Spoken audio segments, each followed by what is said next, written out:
नैनीताल में 26 दिसंबर से 30 दिसंबर तक आयोजित होने वाले विंटर कार्निवाल को लेकर बड़ी खबर सामने आई है, जहां विंटर कार्निवाल को कैंसिल कर दिया गया है। सचिव नैनीताल महोत्सव समिति जिला पर्यटन विकास अधिकारी अरविंद कुमार गौड़ ने बताया है कि विंटर कार्निवाल 2020 के आयोजन हेतु आयोजन समिति के तकनीकी सहयोगी उत्तराखंड पैराग्लाइडिंग एसोसिएशन द्वारा अवगत कराया गया है कि द्वितीय उत्तराखंड ओपन एक्ससी कॉम्पिटिशन 2020 प्रतियोगिता एवं अन्य एरो स्पोर्ट्स हेतु प्रस्तावित तिथियां मौसम विज्ञान केंद्र IMD देहरादून की रिपोर्ट के अनुसार अनुकूल नहीं है। मौसम के मिजाज को देखते हुए paragliding, hot air ballooning, paramotoring, hang gliding एवं MTV प्रतियोगिताएं कराना संभव नहीं है। उन्होंने बताया कि सभी हितधारकों से विचार विमर्श करने के उपरांत निर्धारित तिथियों को संशोधित करने के प्रस्ताव प्राप्त हुए हैं। सभी तथ्यों को दृष्टिगत रखते हुए विंटर कार्निवाल 2020 जो कि 26 दिसंबर से होना था, उसे पूर्ण रूप से स्थगित कर दिया गया है। भविष्य में कार्निवाल की तिथियों को लेकर कोई संशोधन होता है तो इस बारे में सूचित कर दिया जाएगा।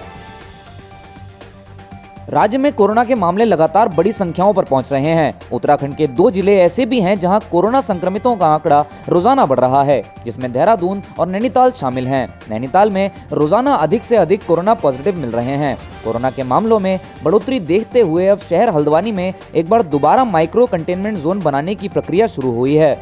बता दें कि फिलहाल कुसुमखेड़ा, ऊंचा पुल, नवाबी रोड और हीरा नगर को माइक्रो कंटेनमेंट जोन बनाया जा रहा है। जानकारी के मुताबिक यहां 5 संक्रमित मिले हैं। शहर में 45 दिन बाद इस तरह के जोन बनाए जा रहे हैं। बता दें कि पिछले हफ्ते भी हल्दूचौड़ में 2 क्षेत्रों को माइक्रो कंटेनमेंट जोन बनाया गया था। ACMO डॉक्टर रश्मि पंत ने जानकारी दी और बताया कि संबंधित रिपोर्ट पुलिस व प्रशासन को भेज दी गई है। आज से इन 5 इलाकों में सबकी जांच भी की जाएगी।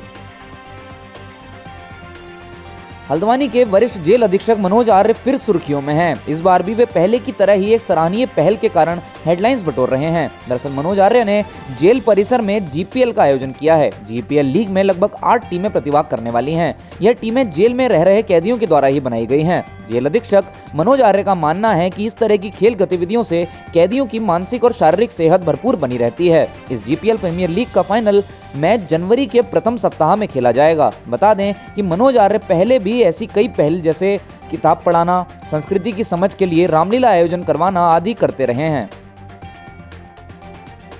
पूरी दुनिया कोरोना महामारी से जूझ रही है। हाल ही में ब्रिटेन में कोरोना का नया स्ट्रेन पाया गया है, जिसको लेकर केंद्र सरकार भी सतर्क हो गई है। केंद्र सरकार ने ब्रिटेन से आई फ्लाइट्स के लिए SOP भी जारी कर दी है।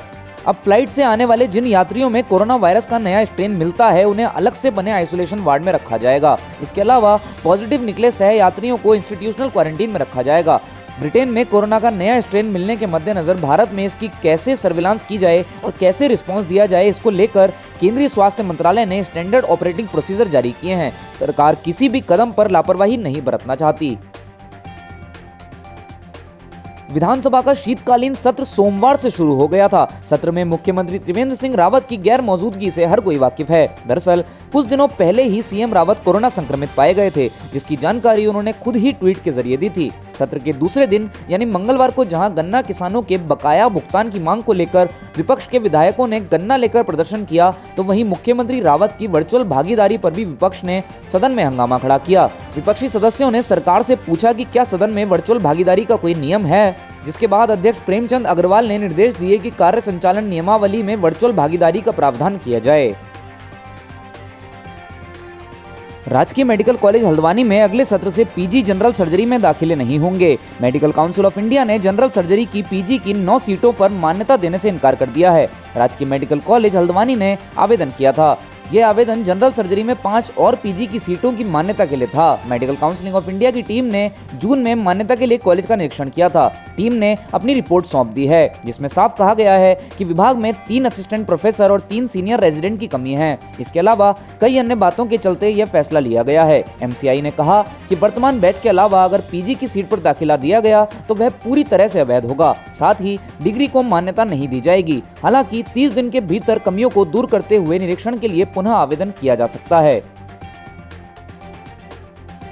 उत्तराखंड में मंगलवार को 611 नए मरीजों में कोविड-19 महामारी की पुष्टि हुई, जबकि 13 अन्य मरीजों ने महामारी से दम तोड़ दिया। प्रदेश में कोरोना वायरस संक्रमितों की संख्या बढ़कर 87,376 हो गई है। ताजा मामलों में से सर्वाधिक 237 देहरादून जिले में सामने आए, जबकि नैनीताल में 101, उत्तरकाशी में 30 और हरिद्वार में 35 मरीज मिले। महामारी से अब तक प्रदेश में 1429 मरीज जान गंवा चुके हैं। प्रदेश में सोमवार को 655 और मरीज उपचार के बाद स्वस्थ हो गए। अब तक कुल 79,341 मरीज उपचार के बाद स्वस्थ हो चुके हैं और एक्टिव मामलों की संख्या 5512 है। प्रदेश के 4 बड़े शहरों में यातायात का दबाव लगातार बढ़ता जा रहा है। प्रदेश में यातायात व्यवस्था को और पुख्ता करने के लिए ट्रैफिक पुलिस लाइन स्थापित की जाएंगी। डीजीपी अशोक कुमार का मानना है कि सीज वाहनों को रखने और अन्य गतिविधियां संचालित करने के लिए ट्रैफिक पुलिस लाइन बेहद कारगर साबित होंगी। जल्द ही इसका एक विस्तृत प्रस्ताव पुलिस मुख्यालय की ओर से शासन को भेजा जाएगा। सीज किए वाहनों को या तो यातायात कार्यालय में खड़ा किया जाता है या फिर थानों में ही जमा कराया जाता है, जिसकी वजह से अव्यवस्था बढ़ जाती है। जानकारी के अनुसार देहरादून के डोईवाला में, नैनीताल के हल्द्वानी में, उधम सिंह नगर के काशीपुर में और हरिद्वार के रोशनाबाद क्षेत्र में पुलिस लाइन की स्थापना संभव है।